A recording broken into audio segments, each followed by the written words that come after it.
Continuamos con nuestras conferencias. Ahora tenemos la participación de Fernanda de Bastiani. Ella es de la Universidad Federal de Pernambuco, Brasil. La conferencia que hoy nos brinda es Influential Observations in Geostatistics. Fernanda cuenta con un postdoctorado en la Pontificia Universidad Católica de Chile. Es profesora del Departamento de Estadística y profesora titular del programa de posgrado en Estadística en la Universidad Federal de Pernambuco. Fue seleccionada por el Fondo Fiduciario del Banco Mundial para el fortalecimiento de capacidades estadísticas para participar en el 62 Congreso Mundial de Estadística en Kuala Lumpur, organizado por el Instituto Internacional de Estadística. Es líder del Grupo de Investigación de Estadística Espacial vinculado a la Universidad de Pernambuco.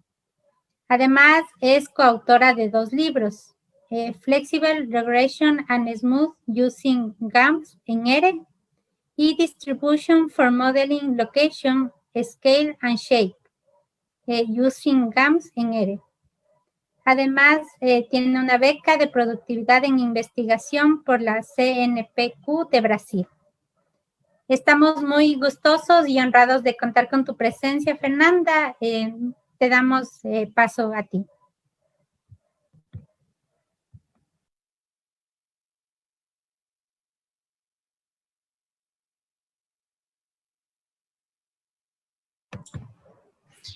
Hola, buenas tardes, buenas noches. Un gusto, gracias por la invitación. Es un placer participar de este, 10º Seminario Internacional de Estadística Aplicada organizado por ustedes. Estoy muy contenta. Y bueno, yo voy a hablar un poco de observaciones influyentes en geoestadística, un poco de lo que tengo trabajado con mis tutores, lo que sigo haciendo, lo que seguimos trabajando con el team y con el equipo. Y voy a intentar hablar un poquito en portuñol, si me permiten. ¿Ustedes pueden ver mi pantalla? ¿Está todo bien? Claro. Ya, súper. La primera cosa voy a hablar un poquito de la geoestadística, un poquito de la idea, porque pienso que mucha gente acá conoce geoestadística, pero puede ser que algunas personas no sepan lo que sea la geoestadística. Entonces, está muy sencillo la introducción, pero quiero hablar un poco de la idea rápidamente con algunos ejemplos y después vamos a nuestro objetivo principal que trata de diagnósticos de influencia en modelos espaciales lineales gaussianos. Los componentes básicos de estadística espacial, específicamente en geoestadística, son las localizaciones espaciales, que en general son con coordenadas geográficas, por ejemplo, este subconjunto de coordenadas denotadas por S1, S2, Sn, y por las observaciones colectadas, observadas en estos sitios, en estas ubicaciones. Y una de las cosas que caracteriza la geoestadística es la continuidad espacial. Y según este autor, el segundo Journal, 1989, geoestadística se trata de análisis de datos y modelamiento con continuidad espacial. Y la geoestadística empezó con la tesis de doctorado de Daniel Krieg en 1951 y estudia la variabilidad espacial. Nosotros queremos entender la variabilidad espacial. Ya tuvimos otras charlas con el tópico y todos estamos interesados en esto. Estamos estudiando la variabilidad espacial. Se concretizó teóricamente con el francés Manteron con los papers en 62 y 63, y en la década de 80 empezó a ser más utilizada en muchos ramos como estadística, ingeniería de minas, entre otros. El problema más conocido es predecir la cantidad de oro en una mina por medio de un muestreo. Y este proceso de predicción fue denominado crigeaje, yo creo que en español sea así, o kriging por Materón, en homenaje a Daniel Craig. Y acá se puede ver un resumen del proceso. Tenemos un conjunto de datos obtenido por muestreo. Se construye un variograma o un semivariograma, que es el gráfico acá de la función de semivariancia o variancia. Y con esto se utiliza estimadores como el propuesto por el propio Materón y se ajusta algún modelo a este semivariograma, como un modelo conocido como esférico, exponencial, el bien conocido de la familia Mater, por medio de métodos de mínimos cuadrados generalizados, por ejemplo, y con estas informaciones de los parámetros estimados, eh, obtenemos valores preditos por Kriging, obtenemos nuestro mapa y una ventaja de la crigeaje es que ella nos permite obtener la variancia o los errores estándares. Y yo traigo como 3 ejemplos para facilitar un poco donde podemos utilizar la geoestadística. Nosotros sabemos que en estadística espacial nosotros clasificamos, hay diversas áreas de estadística espacial y una de las áreas en estadística espacial es la geoestadística y puede ser, por ejemplo, utilizada en datos de temperatura y precipitación. Si tenemos el mínimo y el máximo, podemos utilizar la media de los mínimos, por ejemplo, de la temperatura.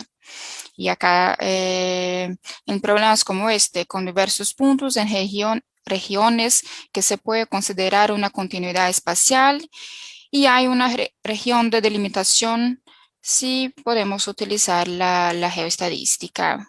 Bueno, y tenemos que verificar si hay la dependencia espacial, pero es bien probable.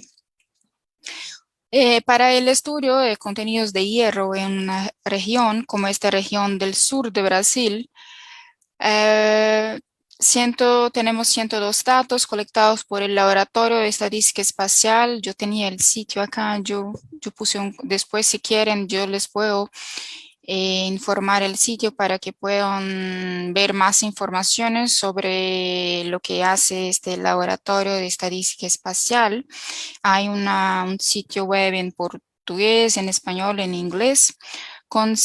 Aquí tenemos 167 hectáreas en esta área donde fue utilizado un GPS y el muestreo por Lattice plus Close Pairs, que es con distancias máximas entre puntos de 141 metros y en algunas localizaciones con menores distancias de 75, 50 entre puntos y la diferencia entre ellos. Para más detalles, yo les puedo después enviar el sitio. Y acá se puede ver la región con los 102 puntos georreferenciados. Un último ejemplo son datos colectados en una isla. Esta es la isla Rongelap, que fue inhabitada en 1895.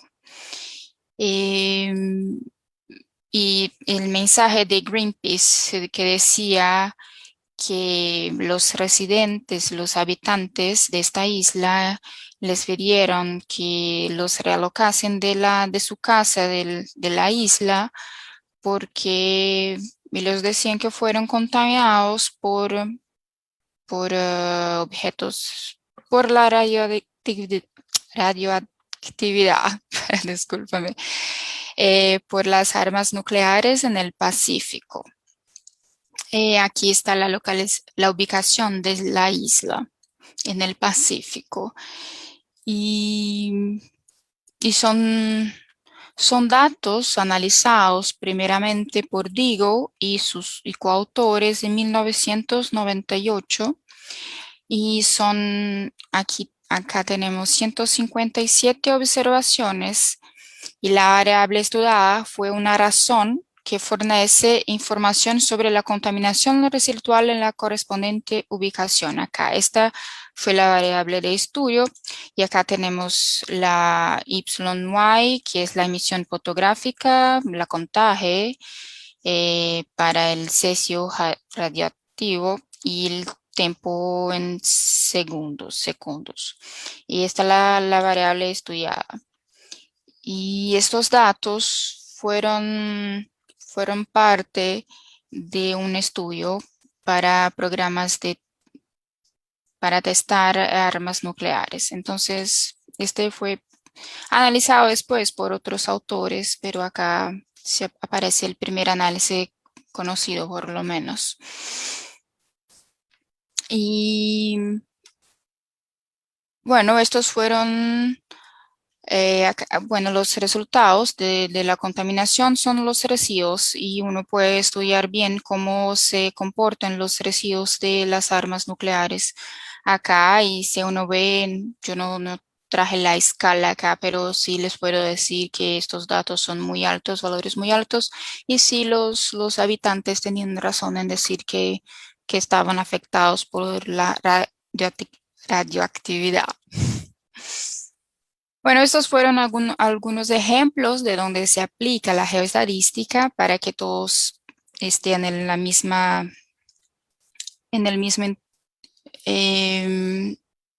el mismo entendimiento. Y todos estos ejemplos tienen en común que están de acuerdo con esta teoría que les presento muy brevemente. Y algo muy breve. Tenemos un conjunto D que es subconjunto del RD, y definimos un proceso estocástico de esta forma, donde D es un subconjunto fijo. Esto es importante que se observe. D es un subconjunto fijo y S varía continuamente en D, y la variable o el vector Y es aleatorio y asociado a una ubicación S.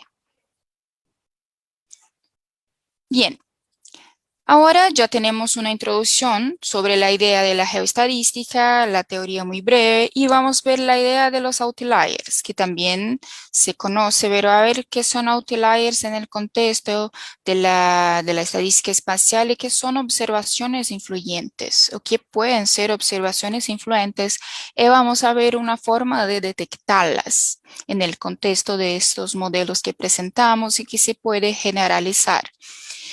Eh, Todos sabemos que outliers son puntos que son distintos de alguna forma de un padrón general de los datos, y observaciones influyentes pueden ser outliers o no, pero son puntos que impactan el análisis de los datos de alguna forma. Puede ser que impacten el intercepto en una regresión lineal, por ejemplo.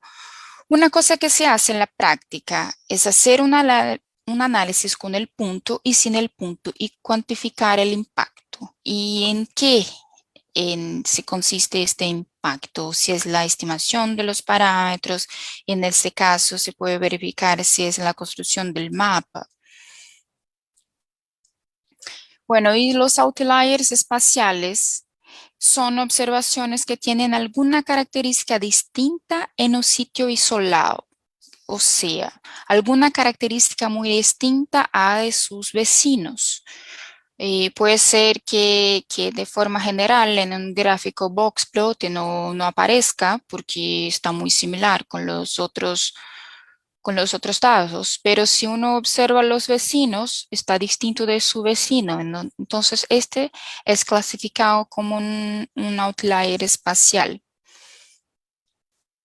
En todo caso, es importante verificar si hay presencia de observaciones influyentes que pueden cambiar nuestra conclusión. No es porque es un outlier que va a cambiar la conclusión, pero puede ser que sí, que les pueden cambiar nuestros mapas, o también que pueden nos ayudar a descubrir que algo raro se pasó en alguna parte. Hay que verificar si hay algo que influye en el estudio de la variabilidad espacial. ¿Y cómo podemos detectar outliers espaciales? ¿Cómo, eh, cómo detectar observaciones influyentes? Bueno, acá están algunas referencias, pero hay otras opciones. Y algunas acá yo pongo en orden de tiempo. Hay un factor conocido el Local Outlier Factor y se puede calcular este factor. Por ejemplo, hay un gráfico, el hair plot por Genton and Huizgassen en 2010. Este gráfico es para detectar outliers. El hair plot es por los pelos, sí, sí, porque uno se ve si los pelos están bien ordenados, está todo bien, pero si hay un pelo que salta es porque algo está pasando. Entonces, si uno ve el paper, va a ver que se parecen con el pelo de la cabeza, no sé si así se habla. Y ahí uno puede ver esto. Hay un ejemplo, una aplicación del desarrollo de este gráfico. Hay un ejemplo para geoestadística, para el uso del semivariograma. Y también para los que quieren, hay un ejemplo para el conocido índice de Moran, súper conocido en estadística de área. También hay el estudio de influencia local que nosotros consideramos basado en el enfoque de Cook. Y ahí nosotros consideramos en esta referencia, nosotros mostramos que ni siempre lo que uno considera para cuando tiene observaciones independientes se puede considerar para el caso que tiene dependencia entre las observaciones. Hay que verificar si el esquema de perturbación es apropiado para lo que se está analizando. Y otra más, otro ejemplo acá, un poco más eh, actual en términos de fecha, no de utilización necesariamente, y es este cociente.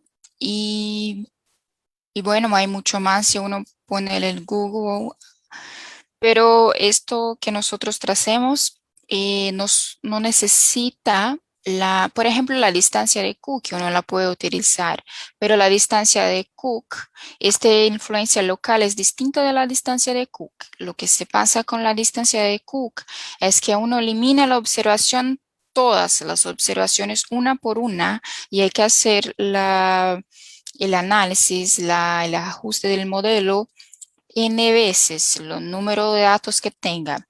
Y en este caso de influencia local, uno hace una sola vez y encuentra una o más observaciones potencialmente influyentes.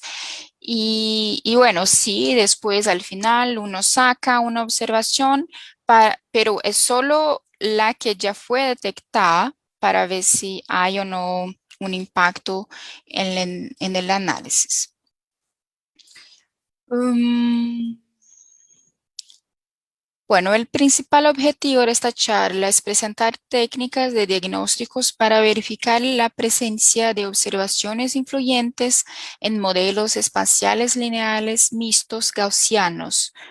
Entonces, nosotros también mostramos acá cómo escribir los modelos geoestadísticos en la forma de los modelos mixtos. Y ahí considerando formas de perturbación apropiadas que muchas veces son distintas que para los casos donde no se considera dependencia espacial. Escribimos cómo sería un modelo espacio-tiempo, pero breve porque nos pidieron, ¿y qué se pasa si consideran un modelo espacio-tiempo? Y nosotros consideramos un conjunto de datos de productividad de soya. Y antes de hablar de la teoría, ¿de qué se tratan estos datos? ¿Qué son estos datos? Son datos de productividad de la soya en toneladas por hectárea, también colectadas por el Laboratorio de Estadística Espacial en el sur de Brasil y y, esto fue en grado regular y fueron colectados datos por 5 años. Estos datos son de 1998 a 2002 por 5 años y son 253 observaciones en cada año. Y también se consideran 4 variables explicativas, explanatorias, que son características químicas del suelo. Es fósforo, potasio, calcio y magnesio. Lo interesante acá que las observaciones fueron todas obtenidas en la misma ubicación para todos los años y todas las variables explicativas, todas en el mismo, bueno, quiero decir, n sitios distintos, ¿sí? Pero para todos los años, la observación 1 fue en la misma ubicación, la observación 2 en la misma ubicación y sigue. Fueron repeticiones independientes del proceso. Aquí, para que uno se ubique dónde fueron colectados estos datos, se ve acá Brasil, se ve acá uno de los estados, el estado de Paraná, la ciudad de Cascavel y el punto rojo es donde fueron colectados los datos. Es un resumen de la media de los datos, de los valores medios, se puede ver en esta figura. Pero para mejorar un poco más, porque con estos valores medios no se puede decir mucho, acá se puede decir más sobre los datos para que conozcamos un poco los datos. Tenemos los valores considerando la misma escala. Y se nota que para el último año la productividad fue menor, fue más pequeña cuando comparada con todos los otros años. Un poco raro esto, porque uno aprende a cultivar, uno aprende las técnicas. ¿Y qué pasó? Que en 2002, eh, bueno, pero es lo que hay ahí y vamos a investigar un poco más de resultados para conocer los datos y también sigue que la media de los datos para el año 2002 es menor que para los otros años. Bueno, y ahora vamos a formalizar el modelo que vamos a considerar. Y consideramos que tenemos un vector de observaciones de dimensión nr por 1 y que tenemos dependencia espacial entre las n observaciones en cada r realización y que las r realizaciones son independientes. Para nuestro conjunto de datos de productividad de soya, es como considerar que R es igual a 5 y N es igual a 253. O sea, en total tenemos 5 veces 253. Yo hice la cuenta, son 1265 observaciones. Entonces, me entienden que hay la dependencia espacial por año, pero la independencia entre por el tiempo y por eso que tuvimos que presentar cómo es el modelo espacio-tiempo y vamos a ver los resultados. Bueno, podemos escribir en forma de un modelo mixto, esto que les decía, o que nos ayuda mucho. No les traigo todos los detalles acá, pero nos ayuda mucho, pues mucha cosa en estadística ya fue desarrollada para este tipo de modelo y con esto se puede extender para hacer mucho más cosas. Así que tenemos la parte determinística y tenemos el B como la componente aleatoria y tau también. Y podemos representar el B más el tau como el epsilon. Y ahí sí volvemos a la geoestadística tradicional y tenemos un vector de errores con media cero y matriz de covariancia sigma, donde vamos a incorporar el estudio de variabilidad espacial. Bueno, les traigo donde consideramos las variables explicativas para el modelo espacial lineal. Tenemos acá que también son de las mismas ubicaciones y tenemos los betas también a ser estimados. Y podemos escribir en forma matricial. Tenemos como en la ecuación 1, asumimos una misma estructura de covariancia para los 5 años, asumiendo que la matriz sigma es simétrica y positiva definida. Y además consideramos un modelo isotrópico y estacionario también. En este modelo que estamos considerando, la variable, el vector aleatorio y, una distribución normal multivariada, n por r, y con esta media acá, entonces tenemos el producto de Kronecker acá y tenemos el producto de Kronecker acá. Consideramos esta situación. Y con esta situación también nosotros tenemos esta función de densidad de probabilidad. Y acá esto es conocido como la distancia de Mahalanobis. Bueno, es típico de lo que acontece con una distribución normal multivariada. Nosotros asumimos una estructura para sigma. Hay diversas opciones en la literatura, hay muchos modelos que pueden seguir esta estructura. Eh, Puede ser el modelo esférico, por ejemplo, el modelo exponencial, el modelo gaussiano. Cuando estoy hablando del modelo gaussiano acá, es un modelo geostadístico gaussiano, no es la distribución gaussiana.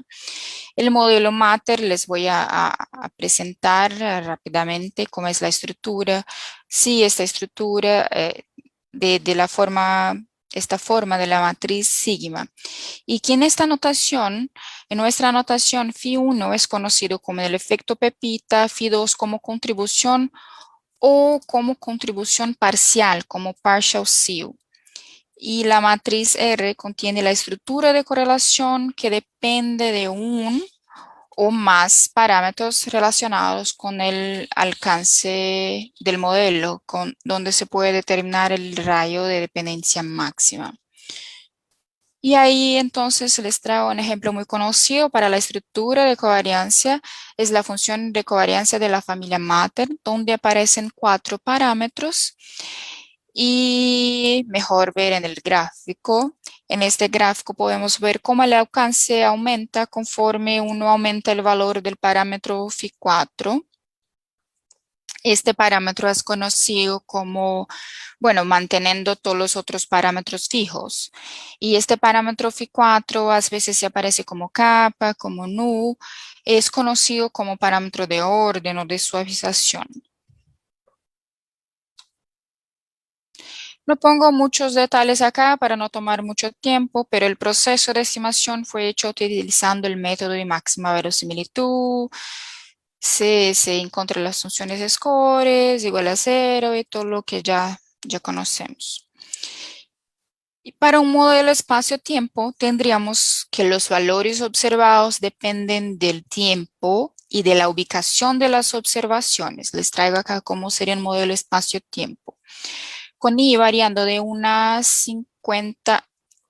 253 y el T de 1 a 5 en el ejemplo para los datos de soya.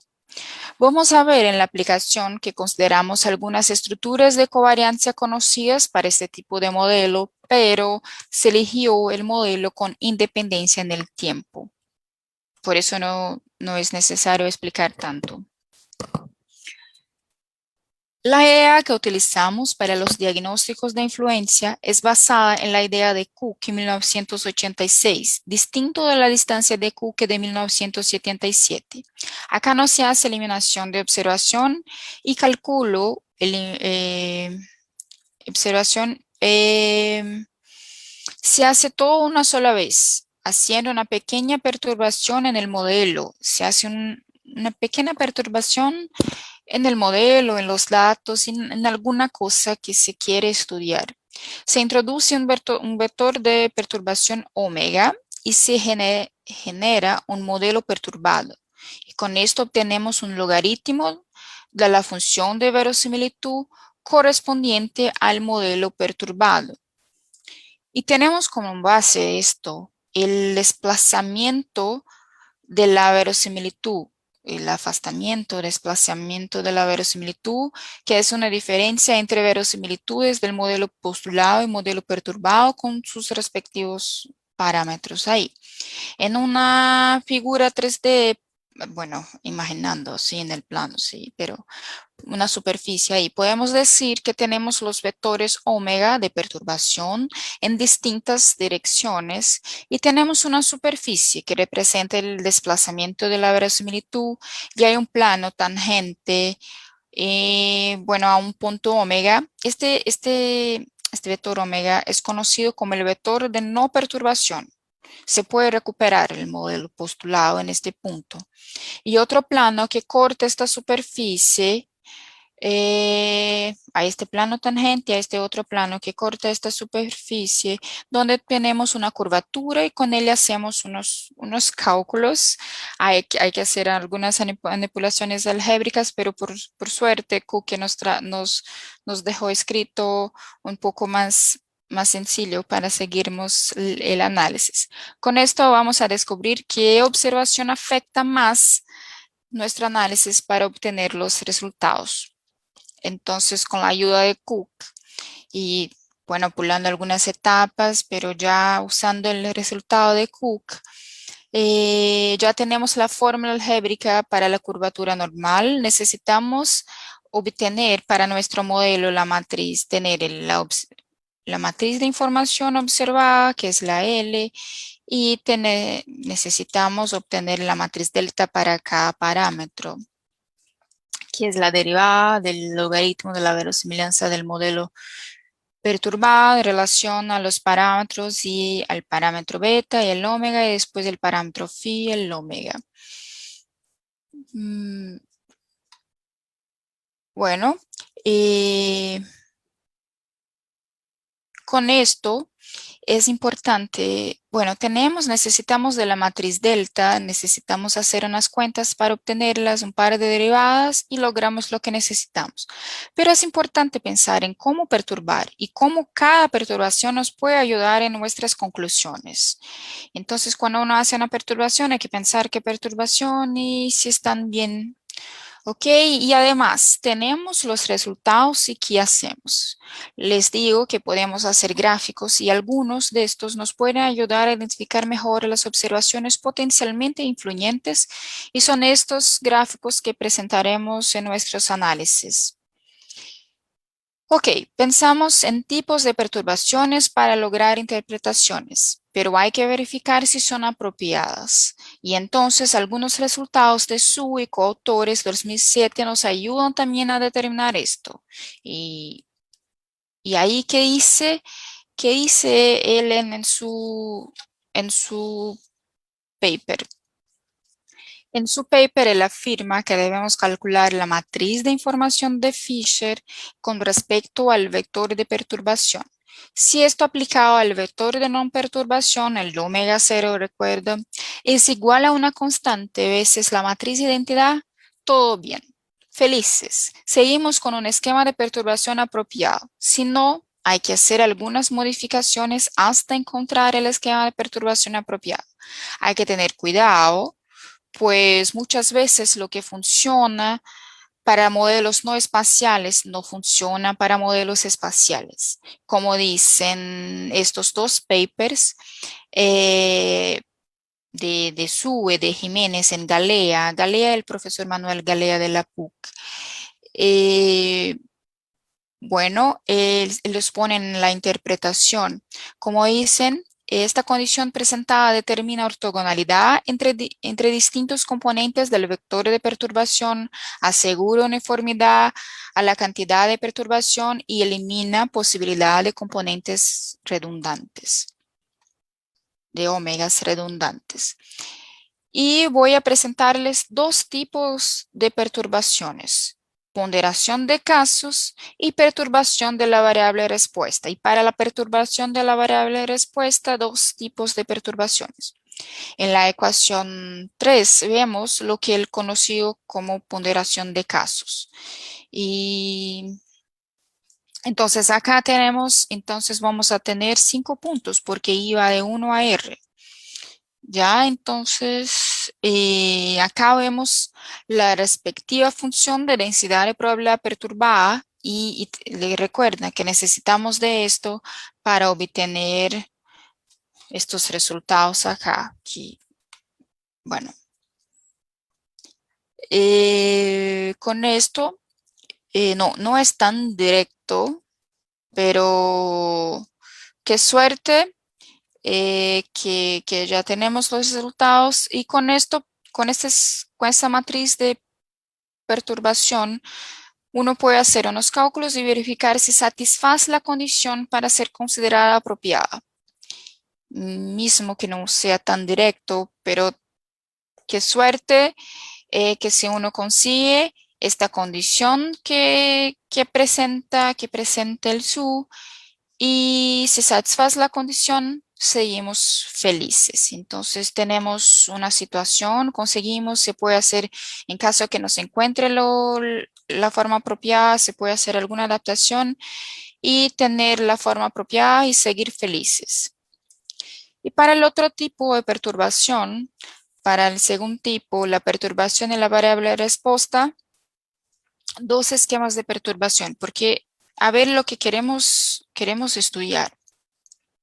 Uno, el primer esquema de perturbación para la perturbación en la variable de respuesta, porque uno puede hacer distintos tipos de perturbaciones en la propia variable de respuesta. Uno esquema es para verificar si alguna observación afecta la estimativa de los parámetros en general, y el otro es para verificar si algo pasa con el intercepto, porque ¿qué pasa si consideramos un único intercepto para todo o si consideramos distintos interceptos? ¿Hay un problema considerar un solo intercepto? Bueno, para verificar la suposición de considerar solamente un intercepto para todo el modelo, tenemos el segundo esquema que les voy a presentar. En el primer esquema perturbamos mu, que da lo mismo perturbar el y, pero escribimos una forma general, no definimos quién es la matriz A. Observen que estamos con esta perturbación acá, pero tenemos una matriz A que es una matriz n por n y bueno, importante, ella no depende del beta ni del omega. Pero ¿qué pasa? Que la matriz A, ¿cuál es la forma de la matriz A? Si estuviéramos en el caso de considerar independencia, en el espacio, en la matriz A sería la matriz identidad, la matriz identidad, lo que ya es hecho o era hecho para los modelos independientes. Pero, y para el caso de los modelos espaciales, ¿es también la matriz identidad? Nosotros hicimos esta pregunta y descubrimos que es distinto del caso usual. Descubrimos que la matriz A es sigma medio, que bueno, necesita hacer este resultado acá para satisfacer la condición para hacer un esquema de perturbación apropiado. Entonces, después de esto, seguimos considerando este esquema de perturbación. Y para el segundo esquema, para considerar el caso de verificar el intercepto, hacemos algo parecido, pero en este caso se cambia eh, la matriz X y la matriz beta también, y obtenemos un esquema apropiado. Para más detalles de la álgebra, pueden mirar una referencia que está al final de la presentación. Se hace mucha álgebra, pero está bien. Sí, un poco cansativo ver bueno, un poco de teoría. Vamos a finalizar ahí. Bueno, tenemos el esquema apropiado y pueden ver los detalles. Con tanta teoría, ahora no, vamos a finalizar con la aplicación. Volvemos a los datos. Todo esto que hicimos fue para analizar estos datos. Estos datos fueron nuestra motivación para seguir desarrollando esto que estamos presentando. Volvemos a los datos de la productividad de la soya, se ve los resultados y acá los tres primeros resultados son para tipos de covariancia considerando una estructura espacio-tiempo, exponencial, Gnetin de Jaco, César y la referencia. Sí, y las tres últimas son considerando estructura espacial. Es un poco raro esto que se pasó, pero sí se puede acontecer. No es muy común, pero sí, un referee del paper dijo, poco raro esto, pero sí se pasa en datos de agricultura, por ejemplo. Y ahí en este caso se elige la opción del modelo geoestadístico con estructura de covariancia gaussiana, con este criterio de selección, por supuesto.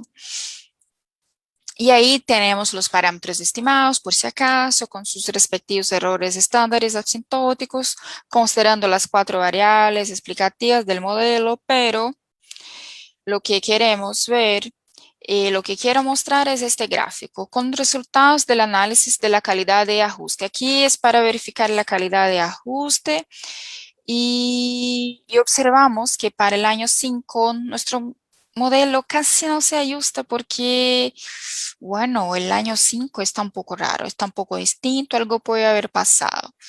Esto hacemos con una forma de chequeo del modelo. Está bien, ok.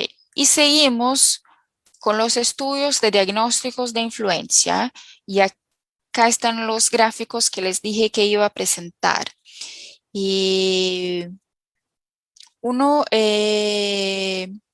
para los dos gráficos presentados, uno observa que el correspondiente al último año se destaca otra vez. La observación 5 acá es el año 1, 2, 3, 4, 5, el 1998 hasta 2012. Entonces el último año se destacó. En esta situación estamos pensando en ponderación de casos.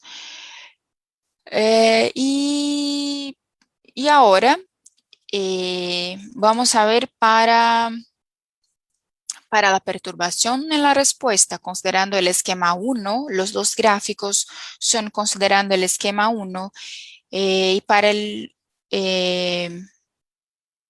esquema 2 está en el tercer gráfico y siempre lo que corresponde al último año presenta un destaque. En el caso de la respuesta, uno ve que un montón de observaciones correspondientes al último año están ahí se destacando y después cuando se piensa en el intercepto, también el último año quiere hacer algo con la estimación para uno estimar el intercepto. Y para verificar si es una observación influyente y cómo es influyente, hicimos el mapa utilizando Kriage, Kriging y considerando todas las observaciones y sin el último año. Y percibimos que si no consideramos el último año, la media de la productividad es más grande. Entonces, está de acuerdo con lo que vimos cuando estábamos viendo los datos. Sí, para el último año los valores son menores, son más pequeños. Entonces, sí, si sacamos esto del análisis, los valores son más grandes. Y para hacer más comparación, nosotros presentamos un análisis para cada año, para los mapas, considerando la misma escala y de facto el mapa para el último año presenta valores más pequeños. Y nos preguntamos qué habrá pasado, que se disminuimos la productividad media de la soya y descubrimos, nosotros seguimos investigando y viendo qué se pasó en este año, qué fue, que nuestros análisis siempre están diciendo algo pasó con 2002, algo pasó con las observaciones en 2002 y descubrimos que en mayo de 2001 una plaga de la soya se propagó en todo Paraguay, muy cerca de Brasil, de Paraná, y se fue hasta la región donde los datos fueron colectados. Y después con una otra referencia y son más de 60% de las plantaciones de soya en Brasil fueron afectadas, ocasionando pérdidas. En conclusiones, hay una propuesta de análisis de influencia local basada en el desplazamiento de la verosimilitud. Tenemos expresiones explícitas para lo que se necesita para implementar el método, que se puede ver en el paper. Hicimos un análisis para datos de productividad de soya y vemos que es importante hacer un estudio de diagnósticos de influencia para detectar posibles situaciones que pueden impactar nuestro análisis o cosas raras que se pueden pasar y otros modelos pueden ser considerados. Un otro ejemplo que les voy a citar que considera una distribución con cola más pesada que la normal es el modelo para la distribución T-Student.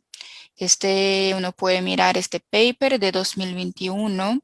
El Uribe, el coordinador del Laboratorio de Estadística Espacial en el sur de Brasil, y que él presenta en este paper resultados para la distribución T-Student, pero considera, lo importante acá es que considera una versión, bueno, hay muchas cosas importantes, pero una cosa que es importante es que considera una versión parametrizada de esta distribución, y con esta parametrización es posible hacer una comparación directa de la matriz de covariancia del modelo de esta distribución T-Student con el modelo normal, que es lo que más se conoce en la literatura. Y les traigo, bueno, más detalles de lo que hablé para ustedes. Están estas referencias. Este habla de mucho de lo que traje acá, y esta es lo que le expliqué ahora por último. Yo elegí solo estas para quedar más corto, pero en estos papers todo, nos pueden encontrar todas las otras referencias que fueron mencionadas en la presentación. Muchas gracias.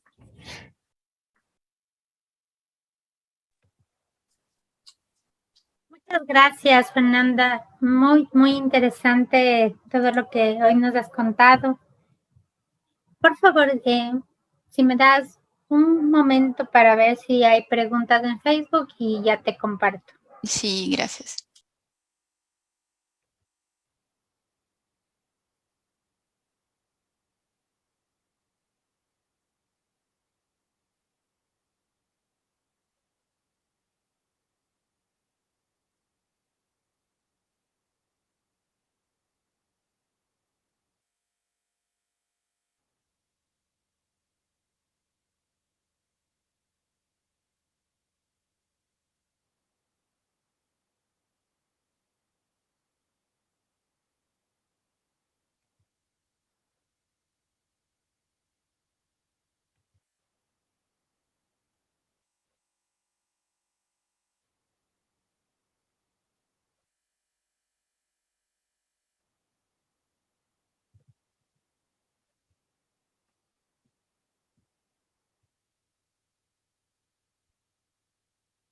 Fernanda, por favor, ¿podrías dejar de compartir un momento para que nuestra audiencia también te conozca?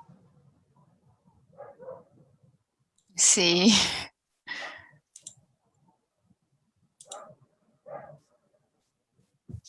Gracias.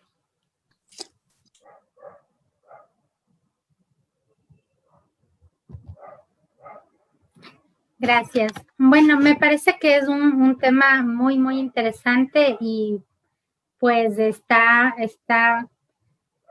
un tema que, digamos, en cierta forma, tomando más auge, ¿no es cierto? El tema de geoespacial y toda la aplicación que se puede tener.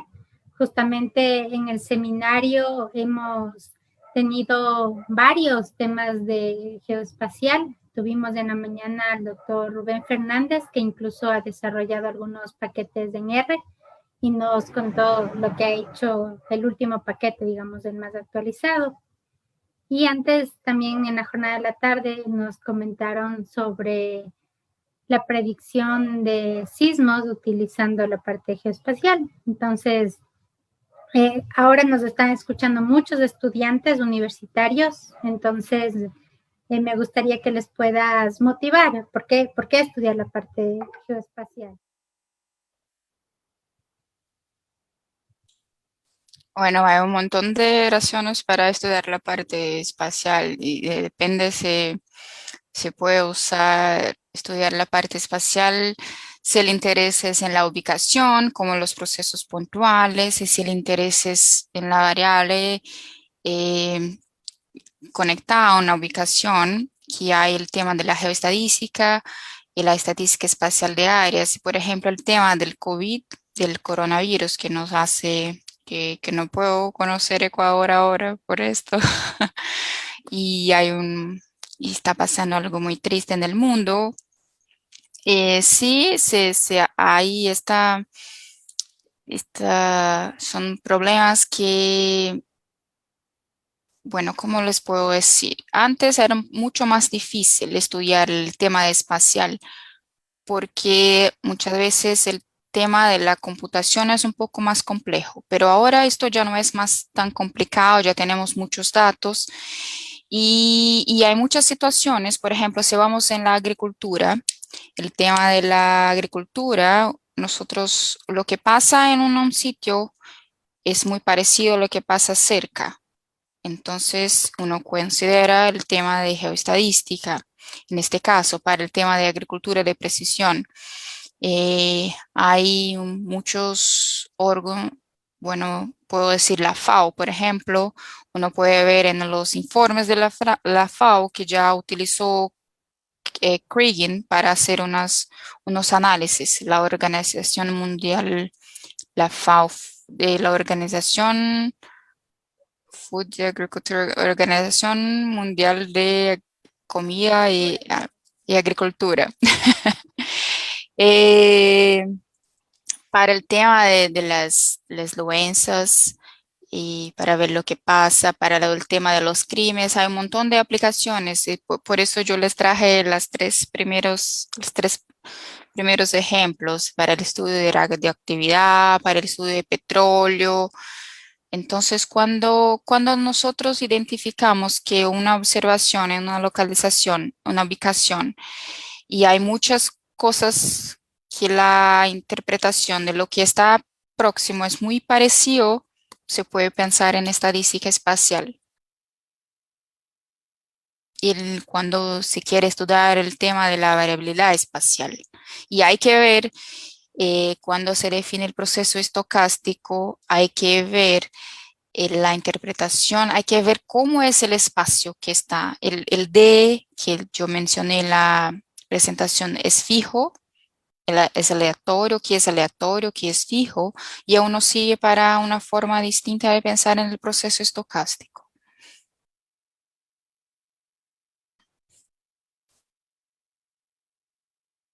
Ay, no la puedo escuchar. Perdón. Ya, te comentaba que tenemos ya dos preguntas en Facebook. Una es de Claudia Ovalle.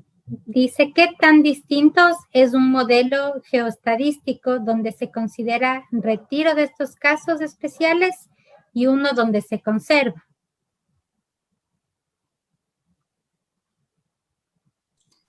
Esto depende de los datos. En este caso está distinto. Uno puede presentar el impacto. Y en este caso yo no hice la cuenta, pero seguro que si hago la cuenta, una cuenta interesante de hacer es ver lo cuánto cambia los valores preditos y transformar esto en dólares. Si uno transforma esto en dólares de la cantidad de media de productividad de soya y lo que es distinto, uno transforma en dólares, es más fácil ver que en esta situación sí se cambió. Pero nosotros decimos que este proceso, él detecta puntos potencialmente influyentes. Es muy probable que ellos sean influyentes, pero hay que verificar. No es una regla que porque son detectados son influyentes. Pero hay que verificar con lo típico que se hace es al final se saca y se hace el análisis otra vez y ve lo que pasa y también uno verifica.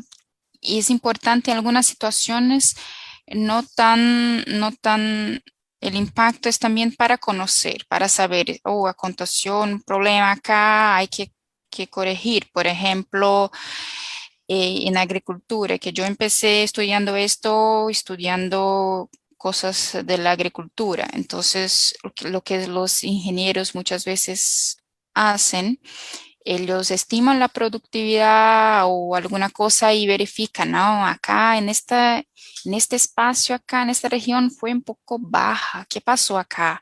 Ah, y ahí van a verificar, es un problema de algún componente químico, hay que hacer una corrección del suelo. ¿Qué hacer para que los lucros aumenten? Pero no es, depende de los datos. Y bueno, Claudia también está muy motivada. Tenemos dos preguntas más de ella. Dice, ¿cómo identificas que un modelo geoestadístico es bueno o más exacto? Em, yo pienso que está preguntando para el chequeo, para ver si el ajuste está bien. Y bueno, puede hacer pues esto bueno, yo presenté un gráfico ahí, hay que hacer una transformación en los datos para hacer un gráfico común que Cuckooplot, no sé si se dice así, puede hacer Bootstrap, pues se puede usar alguna modificación de la distancia de Mahalanobis y verificar cosas así, por ejemplo. Y para hacer el gráfico de Cuckooplot es importante utilizar Bootstrap. Listo, gracias. Y la última pregunta de Alejandro Bisuete es, ¿qué librería o software recomiendas para aplicar modelos de espacio-temporales? A espacio temporales específicamente, porque iba a decir, para modelos no paramétricos en geoestadística pueden seguir el paquete de Rubens. Pero para modelos espaciotemporales hay SpaceTime, creo, hay el JSTAT. Con el JSTAT hay para modelos espaciales, pero ahí se puede encontrar muchas referencias incluso se puede usar el ggplot2 para hacer los gráficos. A ver que yo tengo el libro aquí en mi frente. Es el Spatial Temporal Statistics with R que sí, yo creo que 2019, que es el que sí está en el libro también. No sé si Spatial Temporal Statistics with, a mí me gusta este libro, que es más actual de 2019. Y está explicando cómo hacer en R. Muchas gracias, muy interesante y es una muy buena referencia de consulta. Muchas gracias, Fernanda. Esperamos que en un próximo seminario poder contar contigo presencialmente y estamos en contacto. Gracias. Muchas gracias. Chao. Ahora vamos con un video corto para poder preparar la siguiente conferencia.